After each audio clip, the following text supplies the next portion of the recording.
What's going on, people? It's your boy Malik Washington coming back to you live again with another episode of You Know What This Channel Is. Ladies and gentlemen, it's been an entire month since I made a video. I'm not going to apologize. Not going to even tell you that, well, I'm going to make a few more videos after this. I'm not going to tell you anything because, quite frankly, my life is so serendipitous.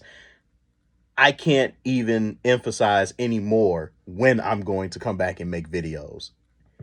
I'm kind of like in my own world, and I have these impromptu moments where so many things are happening to me all at once that I can't come back to YouTube and try to do what it is that I would like to do with this channel.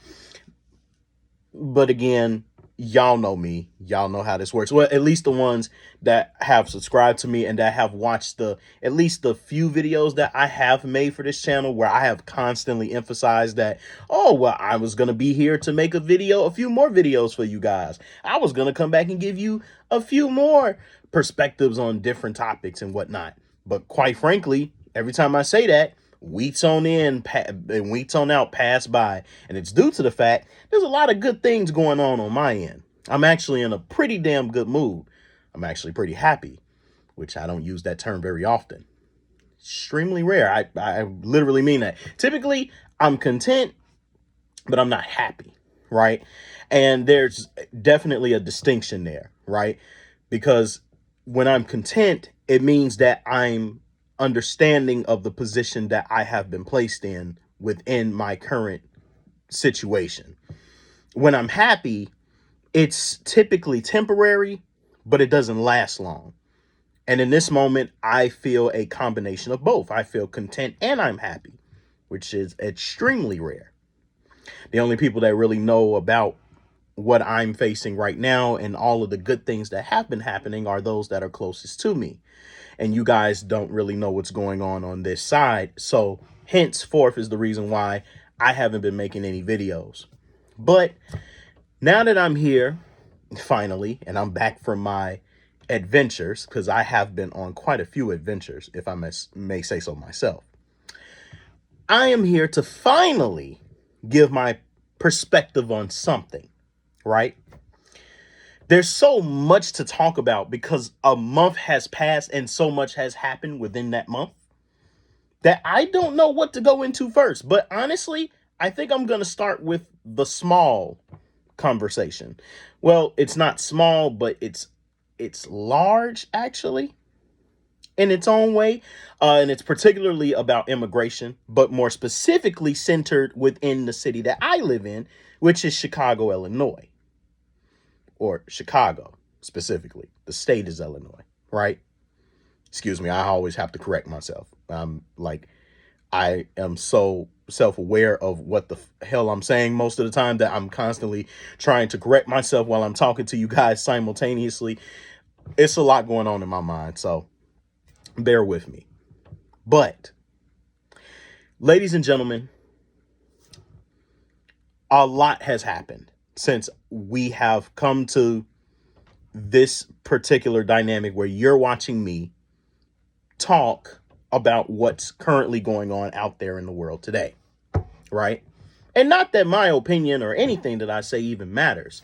I'm a completely irrelevant person. I'm only one individual at the end of the day. Don't listen to me. I'm just your average man, just in the little dark corner of YouTube, I'm irrelevant. I don't mean anything. If you want to listen, please do. If not, then, by all means, go live your life. Don't sit here and listen to me, but in essence, there's a lot that has been transpiring lately, right? And it has awakened a vast array of spirits in the world that has just been creating nothing but chaos and, I want to say, derision amongst the people within our country, but also within the world itself. This particular situation that I'm talking about is surrounding the conversation regarding immigration. And as you all know, Biden, our president, he took away Title 42. And Title 42 was something that was established during the Trump administration that helped to regulate the border itself. And it made sure, or it ensured, that people were coming in the right way and they were being processed in such a way that immigrants would not necessarily be swarming into the country, and that the people that control and watch over the border would actually be able to document as well as examine each and every person that comes over here, because the southern border is full of mystery people. We don't know the people that are coming over here until they step onto our territory. So when they step over, it's a long-winded process. And indeed, I would even say it's probably even a lot of the systematic approaches that they've had are pretty much outdated. And that's why it takes so long for a lot of immigrants to become citizens when they do step over, or they cross into that threshold that we have, set ideally for our country to be established as it is, right? As the United States of America. But the problem that has ensued is that as a result of Biden ridding Title 42, immigrants have swarmed over in the tens, if not hundreds of thousands. And this has resulted in an overcapacity of us bearing a lot of people who truly don't even belong over here to begin with, right? They are by definition illegals because they're not documented. They were not naturalized, much less were born over here. And as a result, they don't have any type of bearings here whatsoever. They come over here with supposedly little to nothing. From the immigrants that I have seen, these people are wearing fresh clothes. They look like they've showered. They look like they have something going on for themselves. They don't look like they're coming over with absolutely nothing. A lot of them are not really as raggedy or anything like that. Many of them are coming over having already, almost as if they're like, to a degree, like they're tourists. The only difference is that they're just coming from Mexico over here into the United States. And of course, it's not just Mexicans that are at the southern border.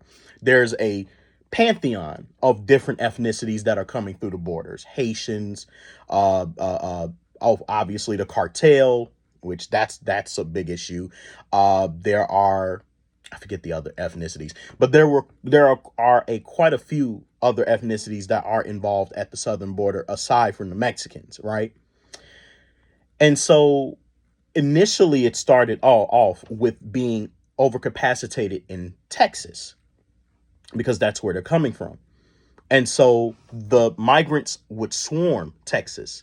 They'd swarm the homes, the agriculture and everything that the people who were citizens of this country already living on the border. They were already swarming those places. They were invading the homes. They were doing everything that was that the Americans that were already living there did not appreciate, right? That had already became a problem. Not to mention they were going all throughout the different areas of Texas.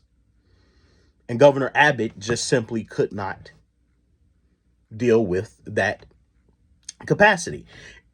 Immigration was never a problem. Having people just come over in general was not an issue. America has never had a problem with immigration. They never had a problem with immigrants arriving over here and wanting to work, to become citizens, and actually be huge proponents of the contribution of the United States. But what transpired here is that when Democrats came into power, particularly when Joe Biden and his posse came into power, they decided to undo everything that the Trump administration did, as you all pretty much already know. As a result of this, it backfired on them. Why they did it, I argue it's perhaps because they figured if they get a different demographic to come over and they change the demographic of the United States, this demographic would remember way back when, which would be this year, how Joe Biden let all of them in and promised them that they would be able to come and experience the American dream, which immigrants already know it's hard enough to even become a citizen, much less obtain the American dream. much less live a successful, livable lifestyle while you're here. If it's already hard enough for the American citizens who were born here to struggle to attain the American dream, if it's hard enough for uh, us as who are citizens here to attain the American dream, how much harder it is for an immigrant to attain the American dream. And immigrants know this. Ask an immigrant to this day how it is to live in the United States, and they will tell you it's twice as hard than when they were living back at home. And most of the time when immigrants do come here, they typically will become citizens. They'll live here for a little while, but then eventually they gain the opportunity to go to school. They get their degrees in the most important or imperative fields that are, helpful to contributing to society, whether that's in the medical field, the financial, maybe logistics or something along those lines, whatever helps. And then they take what they've learned here and they go back to their countries, or they stay here and they send money back to their people back in their hometowns. Now, we get to this thing where the Democrats, since they've been in power, they had no problem with the immigrants just swarming Texas. The governor didn't appreciate that. And when he tried to explain to Biden and them that this was not working, Biden and them did not respond in a timely effort. They still really haven't, to be honest. They cared less. They just went on ahead and removed Title 42. They had no plan whatsoever. They had no migrant budget in mind, nothing like that.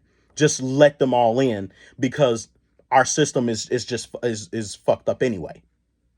And so Abbott said, no, if you guys are not going to understand where I'm coming from on this matter, then let me show you exactly what I mean by it.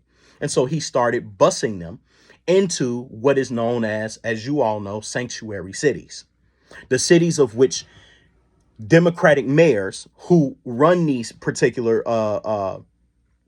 cities within their states basically make the argument that immigrants can come here even if other states don't want them there. And that's not to say none of the 50 states have ever argued that they did not want immigrants. It was over the simple fact that some people felt like some of the Democratic cities felt like other states like the Southerners or the Republicans, you name it, made it harder for immigrants to be able to come over here and obtain amnesty and all these different benefits that the immigrants were looking for when they were crossing over into the United States. And so they wanted to make it easier and say, well, if they don't want to accept you there. Oh, Jesus Christ. Sorry about that. Let me hold it then. But basically, if they don't want to accept you in their states, you can come over here to this state. Right. And so Chicago in particular, which is where I dwell, Chicago under Lori Lightfoot was a sanctuary city. Chicago took in certain migrants. But then the waves of migrants, the buses that held those migrants, it began to increase. They came over more and more and more and more, all the way into the election of the new mayor, which was Brandon Johnson. Why Chicago decided to vote for this man, I have absolutely no clue. I was not one of those people who decided to vote for him. The rest of the people here did. And they had their reasons, which I don't agree with whatsoever. Some of the reasons of which I heard, which were absolutely ludicrous. And I will never understand that reasoning whatsoever, especially when it comes to running a country, much less a state or city. But they came over here. And so now we find ourselves as Chicagoans having to deal with this group of people who we never really had much of a plan for from the inception. We had no housing ideals. We had no financial plans in mind. This is all being winged from the dome. And so Brandon and his administration impromptu decided in their own minds, they were just going to start housing these migrants in various locations within the Chicago area, one of the places they decided to go for, which is where I particularly dwell, is Amundsen Park. You've been hearing about the black residents of Amundsen, debating as well as protesting regarding how the park, which is out in the field, in the front of my house, basically being housing migrants themselves. And the black residents were like, wait a minute, that's not right.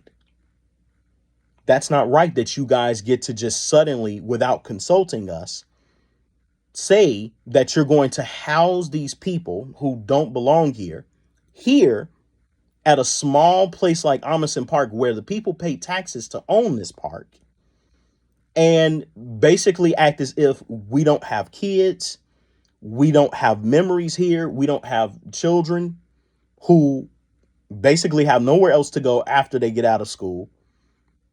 This is where they can go to dwell until parents get off of work and all of that jazz. We have all of these benefits here with what we paid taxes for. Now you want to take all of this away. We have programs, you name it, especially for the summer. The summer is the time when kids are usually act the fool. But if they have the field house along with its programs, they don't have to go out into the streets. The black residents, as well as the Hispanics, and I want to even say there were even some whites present as well, basically said, no, we can't have that, right? It's our park. The migrants should not be allowed over here. And it's not right for you all to do this. Since that time frame of which Taliaferro, which is our district representative, along with his team, ever since they came over here, it has been said that the black residents over here at Amundsen Park have filed a lawsuit against Brandon and the city of Chicago because of what they are attempting to do. Now, supposedly as a result of this, the authorization to put the migrants over there in the field house has been put on hold. So they say. But what I dare to say to the Chicagoans, particularly those of Amundsen Park, is this. For years, and I want to particularly address the black community when it comes to this, you guys have been voting straight Democrat for God knows how long, probably your entire lives. You have never voted otherwise. And of course, you have been, I guess, indoctrinated to believe that, well, the Democrats seem to be the only ones that care about black people. They seem to be the only ones that say that we matter. They seem to be the only ones that are willing to give us programs, that are willing to give us welfare, that are willing to basically meet our every demand. But that's what keeps you all voting Democrat, never anything else. This is not even to say you had to vote Republican, but you vote Democrat nonetheless because you don't like the other side. And when asked why you don't like the other side, most of the time, many of you don't even have answers as to why. You just say, I just don't like Republicans. I think that's one of the most dangerous things that you could say, because by that very logic, voting in that manner will only continually give you the same result that you're currently complaining about right now. It makes no sense to say, oh, I'm only voting Democrat because I don't like Republicans, while not even having a substantial reason why you don't want to vote for that side. Oh, well, because they want to take away welfare. They want to take away food stamps. They want to make us work. They want to make us do this. They want to make us do that. Well, here's my thing. Republican may not be the best ideal. And I'm not telling anyone to go and vote Republican if that's not what you believe in and if that's not what your values are. But what I dare to ask is, why Brandon, when you knew that Brandon, for one, was a socialist? Brandon has low expectations for the black community. Brandon clearly shows you that he cares less about backing the black community. For you voted for him based off of the color, which is the main thing I've been hearing, the color of his skin. And why the black community does this is beyond my comprehension. One, you could say it's because of tribalism, but two, it's because they don't trust anyone else other than themselves. But what I dare to say is that if you continuously vote based on color, how long before you realize that the people who you vote for based on color don't give two shits about what you believe because of the color of your skin? You're living in squalor, and yet you just gave a man who's the same, who looks like you, who supposedly your cousin, you gave him power only to give more benefits to everyone else other than you who voted him in there. The big problem is with black residents all across the United States is that everything is based off of what the representation looks like. Not off of interest, not off of personal or familial purposes, but off of the fact that he's black. I could give less of a damn, and I'm sorry to say this, I could give less of a damn if the candidate was black.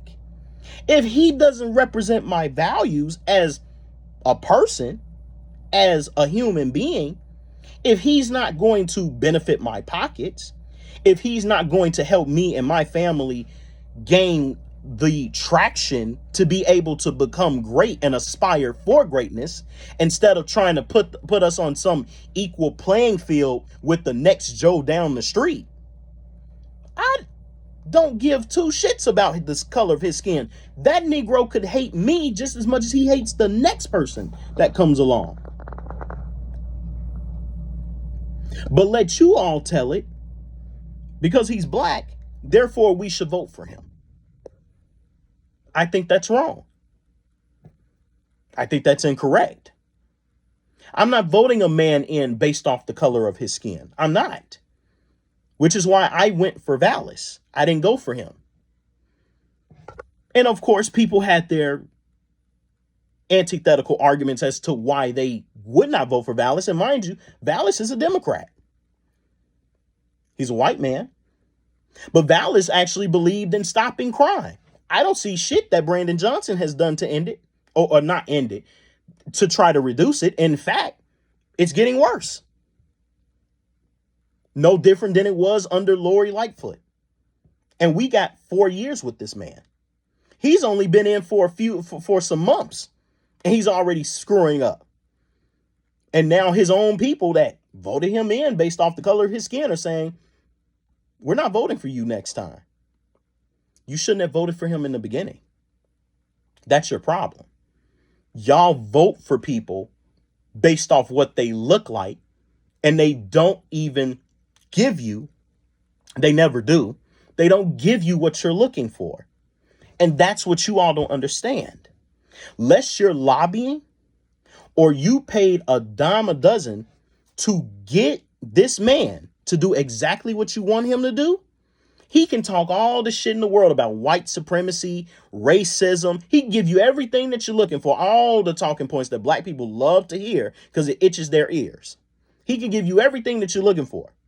It doesn't mean that he's going to do everything that you ask him to do. He's just not. And that is Chicago's problem. In spite of all the chaos you all saw with Lori Lightfoot under her leadership, you still voted for a man who's doing double trouble. What I dare to say is, if you want the insanity to end, stop voting for the same people that create the chaos in the first place. This immigration thing would have never happened, especially in Chicago, if you guys would start voting differently. Instead of voting singularly based off the color of skin. Once that stops, Chicago can heal. But it can't heal if you keep voting for the same people doing the same stupid nonsense repetitively over and over and over again. But I'll leave it like right there. Ladies and gentlemen, my name is Malik Washington. I hope you enjoyed this video. Have a good day or good night wherever you reside. And I thank you for listening if you got this far. Stay tuned until the next episode. And with this, I say peace.